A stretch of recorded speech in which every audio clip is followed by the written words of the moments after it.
Real Madrid scraped a victory in the home match against Juventus. Let's look in detail at what happened in this game. Real played in their usual system, a 4-3-3 with a midfield triangle. An important element of this game was the actions of the midfielders who tried to exploit the free spaces as much as possible. As in that moment in the 12th minute, Bellingham, around the center of the pitch, offers himself in behind and almost receives the ball. These forward runs were very important for Real, and Bellingham was the main player making those runs into depth. We also see an example involving Arda Güler.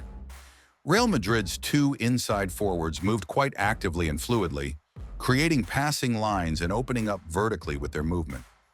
As we can see in this episode, Mbappé drags a defender with him, thereby opening a channel for a run, and the pass is aimed for Güler.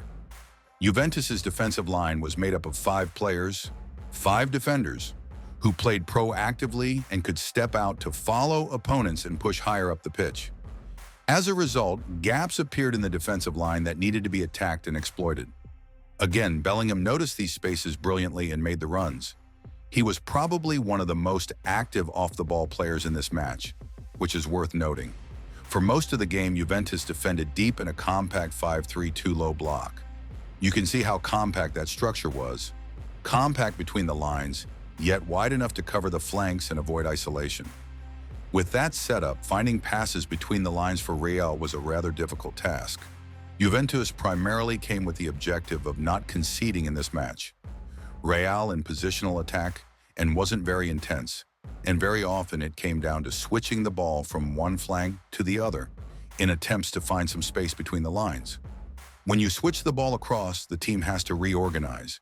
Sometimes someone doesn't get back in time or misjudges their positioning, and the opponent then has a chance to exploit that space which the defenders fail to cover. In this episode, Bellingham opens up beautifully between the lines. He's not closed down in time, but the pass doesn't go to him. It goes to the flank. At certain moments, Juventus' system broke down. I don't think that was planned by the coach. There was simply some misunderstanding among the defensive players, and at one point they were playing 6-2-2. That clearly wasn't what was required. With that kind of positional play, it became much easier to find space between the lines because 2 midfield players were clearly not enough to cover the passing lanes. Again, here Bellingham opens up excellently, first touch into space forward, and a line-breaking pass out to the flank. If we talk about defending the penalty area, Juventus were very concentrated defensively. They reshaped into a 5-4-1 when defending their box, keeping a close eye on second phase runs and the penalty spot to prevent additional late runs and cutbacks. Real tried to combine and find zones inside the box to receive the ball and shoot. There was space near the edge of the box, but Real are not a team that thoughtlessly shoots from any position. Juventus, on the other hand, did the opposite. They spent the whole game shooting at the first opportunity. They would break in a counterattack and try to catch Real out and simply shoot from any possible position. The shot map confirms this. Most of their shots came from outside the box at the first chance. We also see that even against such a low block, there were occasional openings. Look at that back 5.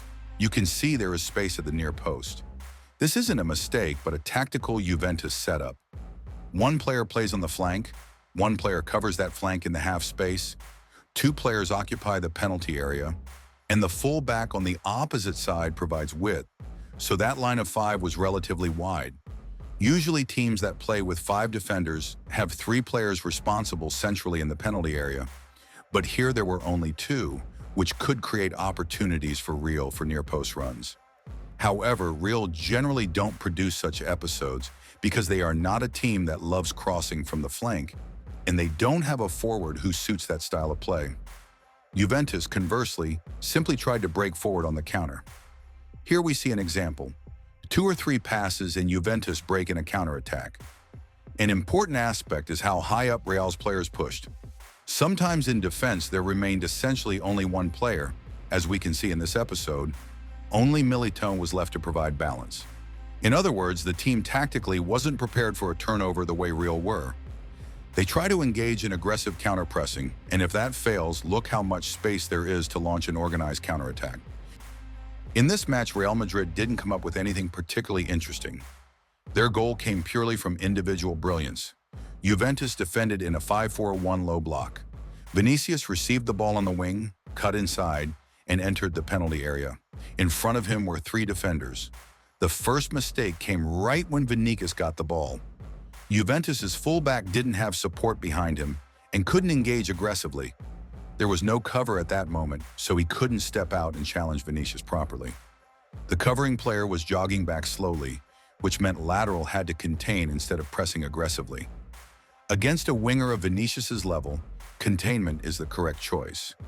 Going in aggressively is simply too risky. If you win the ball, great, but that's extremely rare. Most of the time, you'll be beaten. The defending fullback's body shape made things even worse.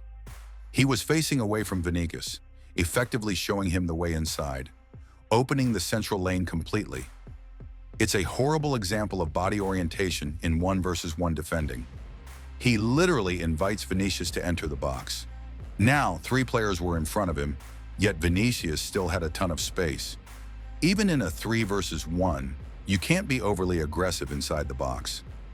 Every mistimed movement or poorly placed leg is a penalty risk, especially against someone like Vinicius. So defenders tend to wait, hoping he loses control, but it's Vinicius, and he rarely does. He calmly finds a shooting angle, strikes with his left foot. Next, an interesting moment between Bellingham and Juventus center back. First, note that Bellingham was acting as a central striker here, while Mbappe was outside the box. By the way, you can check out the detailed breakdown of Mbappe's tactical profile at Real Madrid in another video linked above. But focusing on this scene, look at Bellingham's body shape. His instincts are elite. He's already ready to attack the rebound, positioned to sprint toward goal and be first to the ball. Now look at the Juventus defender. He's watching passively, waiting to see where the ball goes. That lack of reaction, lack of intensity, is the difference in class. Football is about being switched on. You must play every moment as if your life depends on it. The rebound falls perfectly for Bellingham, and he finishes.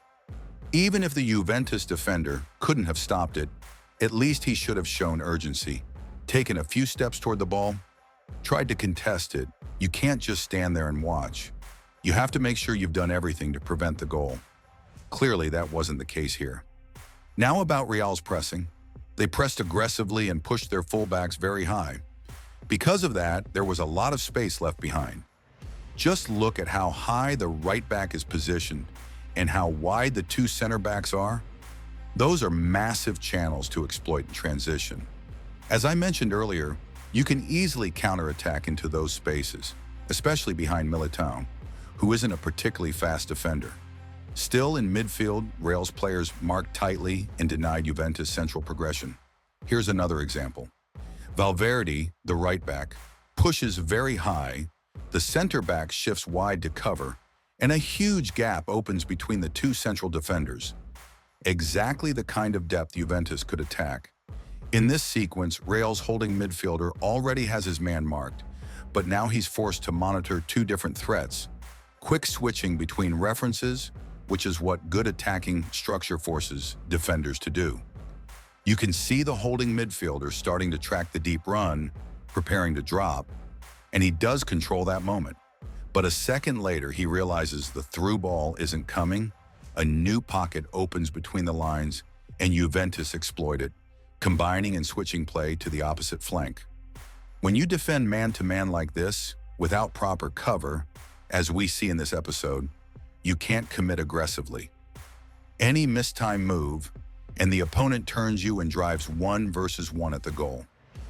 Those were the kinds of moments Juventus managed to create when Real's holding midfielder couldn't provide cover.